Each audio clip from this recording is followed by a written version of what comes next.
My brother raised his wine glass at Thanksgiving dinner, looked directly at me across the table, and asked loud enough for our entire extended family to hear.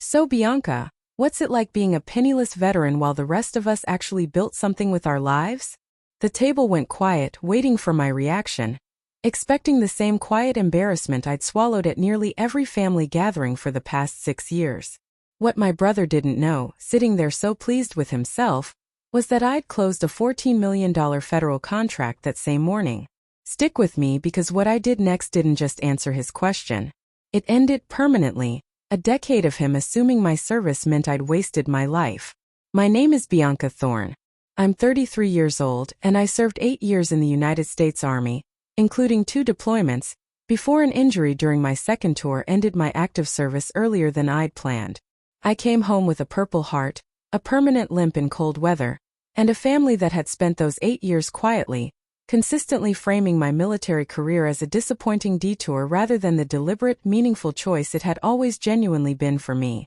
My older brother, Preston Thorne, 36, had taken a considerably more conventional path, working his way up through a regional investment firm, building the kind of visible, easily narrated success our parents had always seemed to value more instinctively than my own less conventional service. Preston had never served, had never seriously considered it, and had spent years making subtle, and increasingly not-so-subtle comments about what he perceived as my failure to build genuine financial stability during the years he'd spent climbing his own career ladder. What Preston didn't know, what almost nobody in my family knew, was that after leaving active service 4 years ago, I'd used my military logistics and operations background, combined with a small business loan and considerable determination, to found Thorne Tactical Solutions, a veteran-owned government contracting firm specializing in secure logistics and operational consulting for federal agencies. The company had grown steadily but quietly over those 4 years, and that Thanksgiving morning, hours before Preston's cruel question,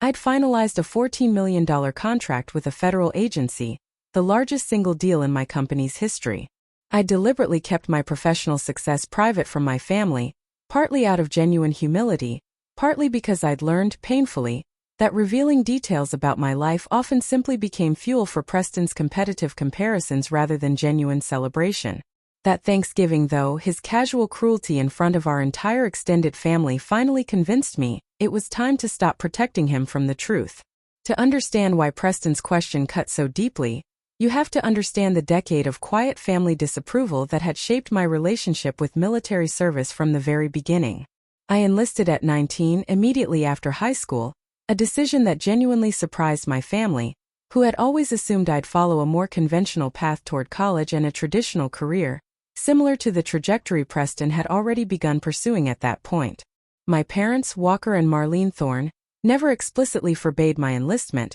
but their disappointment was evident in countless small ways throughout my entire military career. The careful way they described my service to extended family and friends, framing it as something I was figuring out rather than a genuine calling, the noticeable relief in my mother's voice whenever I mentioned considering leaving active duty for civilian life. Preston, meanwhile, received consistent, enthusiastic praise throughout those same years for his own more traditional achievements. His college graduation, his early promotions at the investment firm, his eventual marriage to a woman from a similarly successful family. Every family gathering during my active service years seemed to center conversation around Preston's latest professional milestone, while my own deployments and genuine sacrifices received polite, brief acknowledgement before conversation naturally redirected toward whatever Preston had most recently accomplished. My injury, sustained during my second deployment when an improvised explosive device detonated near the vehicle I was traveling in, ended my active service considerably earlier than I'd originally planned, leaving me with lasting nerve damage in my left leg that occasionally caused significant pain, particularly during cold weather or extended periods of physical activity. Rather than treating this injury and my subsequent transition to civilian life with the gravity it genuinely deserved, my family, particularly Preston, seemed to interpret it as confirmation of their earlier skepticism about my military career choice, as though the injury itself somehow validated years of quiet disapproval, rather than representing genuine sacrifice made in service to something I'd chosen deliberately and continued believing in throughout my entire military career.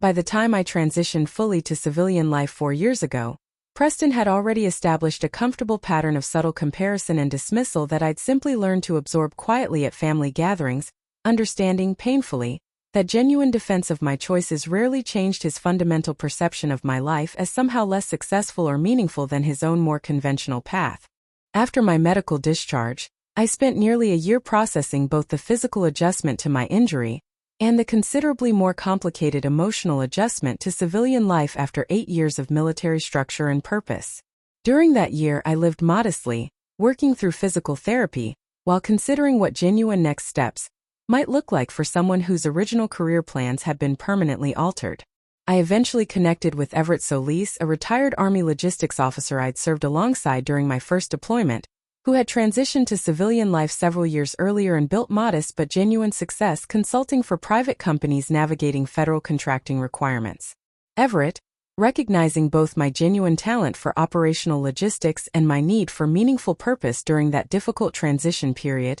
encouraged me to consider founding my own consulting practice specifically focused on secure logistics support for federal agencies and defense-adjacent private contractors. I used a modest veteran small business loan, combined with savings I'd carefully maintained throughout my military service, to formally establish Thorn Tactical Solutions 3.5 years ago,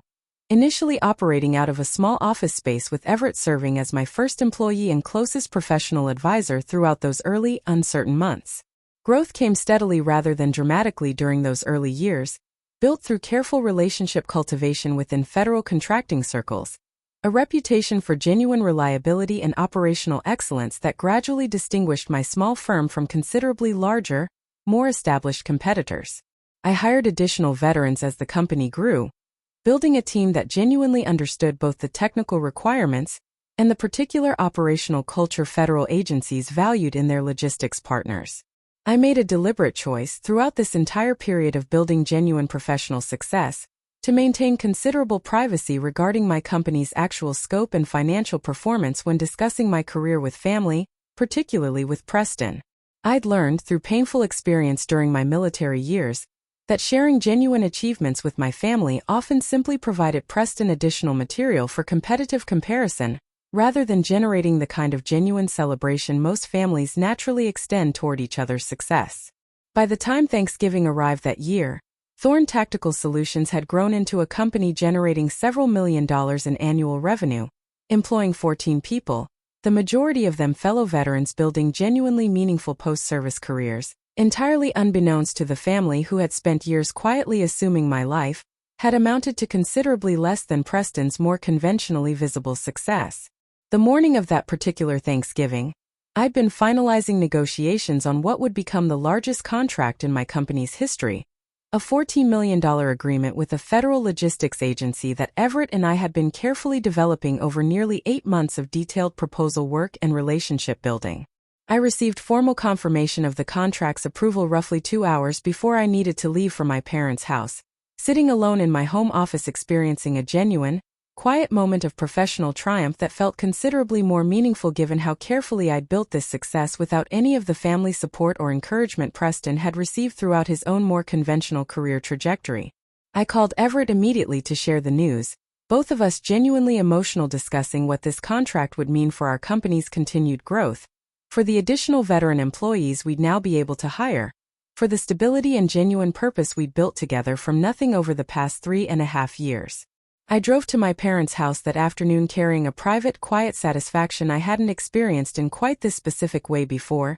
genuinely proud of what I'd built, though still maintaining my usual careful discretion about sharing those details with family members who had, throughout years of similar gatherings, consistently minimized or dismissed whatever professional updates I'd occasionally cautiously shared. I had no particular plan that day to reveal anything about my company's actual success. I genuinely intended, as I had for years, to simply navigate the gathering with my usual quiet reserve, deflecting Preston's typical comparative comments with practiced neutrality rather than any genuine defense or revelation of my actual circumstances. I had no idea, walking through my parents' front door that afternoon, that Preston's cruelty would escalate that day beyond his usual subtle comparisons into something so publicly, deliberately humiliating that simple quiet deflection would no longer feel like an adequate or acceptable response. Thanksgiving dinner proceeded initially along familiar, well-worn patterns, Extended family gathered around my parents' large dining table, conversation naturally gravitating, as it always did, toward Preston's latest professional achievements at the investment firm, his recent promotion to senior portfolio manager, details about an impressive vacation he and his wife had recently taken using bonus income from a particularly successful quarter. I participated minimally in these conversations, as had become my usual pattern, offering polite interest without volunteering details about my own life that I'd learned, through years of experience, would likely be minimized or overlooked in favor of whatever Preston discussed next. It was during a lull in conversation, as our aunt asked politely about my current work, that Preston, several glasses of wine into the evening, decided to insert himself into what should have been a simple, brief exchange between our aunt and me. "Bianca does some kind of consulting thing," he said, his tone carrying the particular dismissiveness he perfected over years of similar comments. "Though I'm honestly not sure how much that actually pays, given everything." He paused, raising his wine glass slightly, a gesture I recognized immediately as the beginning of something considerably more pointed than his usual casual dismissal. "So, Bianca,"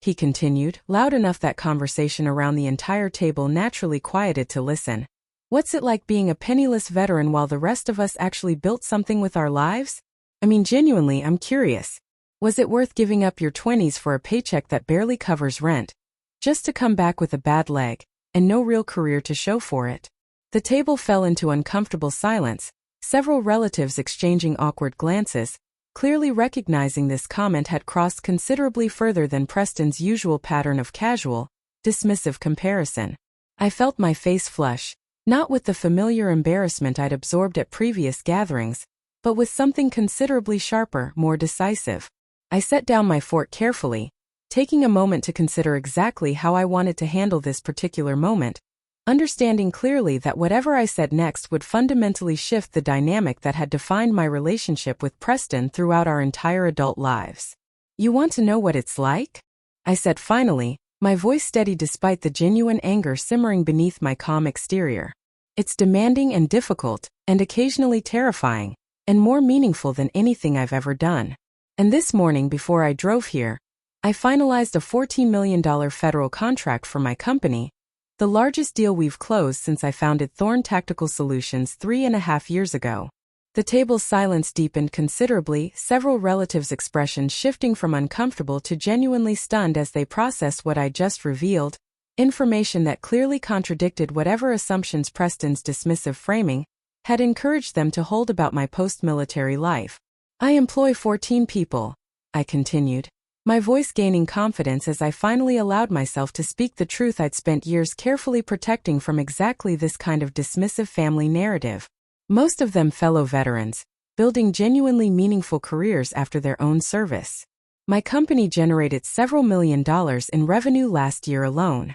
I didn't share any of this before now because I genuinely didn't think my own family's approval should depend on financial success, but apparently that assumption was naive, given how comfortable you've clearly been assuming the worst about my life for years." Preston's face had gone visibly pale, his earlier confident smirk replaced by something considerably more uncertain as he processed both the specific financial details I'd shared and the broader implication that his years of casual, cruel dismissal had been built entirely on assumptions rather than any genuine understanding of my actual circumstances. I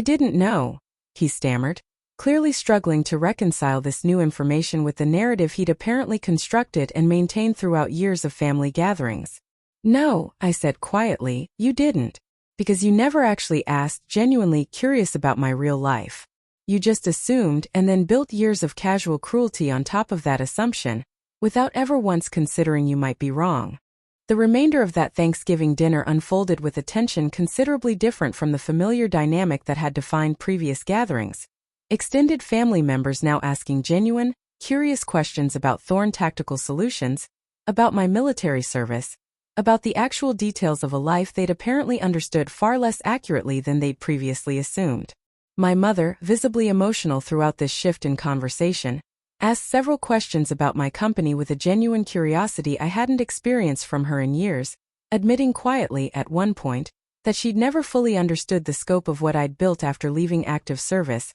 having simply absorbed Preston's dismissive framing without ever questioning it more carefully herself. My father remained quieter throughout this revelation, though I noticed him watching me with an expression that seemed to blend genuine surprise with something that looked unmistakably like the beginning of real pride, an expression I hadn't seen directed toward my own achievements in longer than I could remember. Preston, meanwhile, grew increasingly quiet as dinner continued, clearly struggling to process both the specific revelation about my company's success and the broader implication that his years of casual cruelty had been built on fundamentally inaccurate assumptions he'd never bothered examining more carefully. Several relatives approached me directly during dessert, asking genuine questions about my transition from military service to entrepreneurship,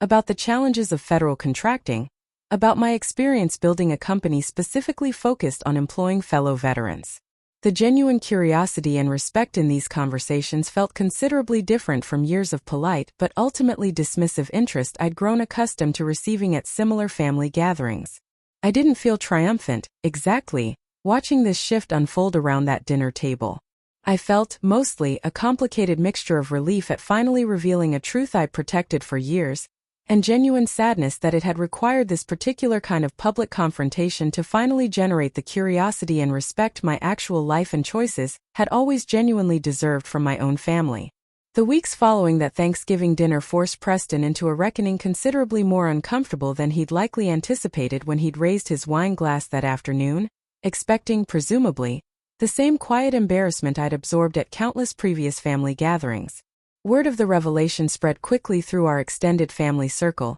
several relatives who hadn't been present at dinner reaching out to me directly afterward, genuinely curious and in several cases, openly apologetic for years of similarly unconsciously accepting Preston's dismissive framing of my post-military life without ever questioning it more carefully themselves. Preston reached out to me directly roughly 2 weeks after Thanksgiving, requesting a private conversation that felt, based on his careful, uncertain tone during our initial phone call, considerably more vulnerable than his usual confident demeanor throughout years of family interaction. We met at a quiet restaurant, neither of our usual family gathering spaces, somewhere that felt appropriately neutral for the genuinely difficult conversation we both understood needed to happen following his public cruelty and my subsequent revelation. "I don't fully understand why I said what I said," he admitted, staring at his coffee rather than meeting my eyes directly. "I think somewhere along the way I started needing you to seem less successful, because it made my own choices feel more validated by comparison. That's not fair to you, and I recognize now how genuinely cruel that pattern became over the years, especially given everything you actually built without any support from me or the rest of the family." I listened carefully, genuinely wanting to understand, even as I remained cautious about extending immediate, complete forgiveness given the genuine years of accumulated hurt his casual dismissal had caused throughout my transition from military service into civilian entrepreneurship. "I'm not asking you to just forget it," Preston continued. "I know I spent years assuming the worst about your life, using that assumption to make myself feel better about my own path, without ever genuinely asking about your actual experience or accomplishments. I want to do better, but I understand that's going to take real time and consistent effort, not just this one conversation." My relationship with Preston over the following months rebuilt slowly, marked by genuine effort on both sides rather than any dramatic, immediate transformation, understanding correctly that years of casual cruelty required considerably more than a single difficult conversation to genuinely repair. Preston began asking real questions about Thorn tactical solutions during our subsequent interactions, questions that felt genuinely curious rather than simply polite deflection, occasionally even offering, cautiously, professional insights from his own investment background that proved genuinely useful as I navigated my company's continued growth following that $14 million contract. My parents, similarly, made deliberate efforts toward genuine engagement with my actual life and achievements, my mother in particular asking increasingly detailed questions about my daily work, about the veterans I employed, about the particular satisfaction I found in building meaningful post-service careers for people who shared my own complicated transition from military structure into civilian entrepreneurship. I hired 2 additional veteran employees during those following months, using the expanded capacity that $14 million contract provided, finding genuine, continued purpose in building something that honored both my own military service and the broader community of veterans navigating similarly complicated transitions into civilian professional life. Everett remained a steady, essential presence throughout this period of both professional growth and complicated family rebuilding, offering perspective at one point that struck me as particularly meaningful given everything that had unfolded since that Thanksgiving dinner. "You spent years protecting your family from feeling threatened by your success," he observed during one of our regular strategy meetings. "Maybe it's worth considering that protecting them wasn't actually your responsibility. Building something genuinely meaningful, and finally letting people see it clearly, isn't cruelty. It's just honesty." I sat with that observation for considerable time afterward, recognizing genuine truth in Everett's perspective that reshaped how I understood both my company's continued growth and my gradually rebuilding relationship with a family who had, for years, simply never bothered asking the genuine questions that might have revealed the actual scope of what I'd built. A year after that Thanksgiving dinner, my family gathered again for the same holiday, this time at my own house, a genuine shift in tradition that felt meaningful given how thoroughly the previous year's revelation had reshaped our family's dynamic. Preston arrived early, helping set up tables and offering unprompted, genuine assistance with preparations rather than his usual pattern of arriving fashionably late while others managed the practical details of hosting. Throughout dinner, conversation flowed considerably more naturally between us than it had in years, genuine curiosity replacing years of competitive comparison and casual dismissal. My parents spoke, at one point during dinner, about attending a recent ceremony where Thorn Tactical Solutions had received formal recognition from the federal agency we'd partnered with on that $14 million contract, genuine pride evident in their voices as they described the experience to relatives who hadn't attended, a stark contrast from years of minimizing or overlooking my professional achievements in favor of Preston's more conventionally celebrated success. Near the end of that dinner, Preston raised his glass, this time offering a toast that carried genuine warmth rather than the casual cruelty that had defined our previous Thanksgiving gathering. "To Bianca," he said, his voice carrying real sincerity, "who built something genuinely meaningful, who served this country with real sacrifice, and who taught me this past year that real success looks considerably different than I'd always assumed, and considerably more admirable than most of what I've built myself." I didn't need that toast exactly to feel like something meaningful had shifted over that year of gradual rebuilding. But I appreciated it nonetheless, genuine acknowledgement from a brother who had finally, belatedly, learned to ask real questions rather than build years of casual cruelty on top of convenient, dismissive assumptions. Standing in my own dining room, surrounded by a family finally genuinely curious about the actual life I'd built rather than the diminished version they'd assumed for years, I thought about my own service, about the 8-year-old girl who'd once dreamed of contributing to something larger than herself, about the injury that had ended that particular chapter earlier than planned, and about everything I'd built afterward quietly, deliberately, entirely on my own terms, regardless of whether my family had initially recognized its genuine value.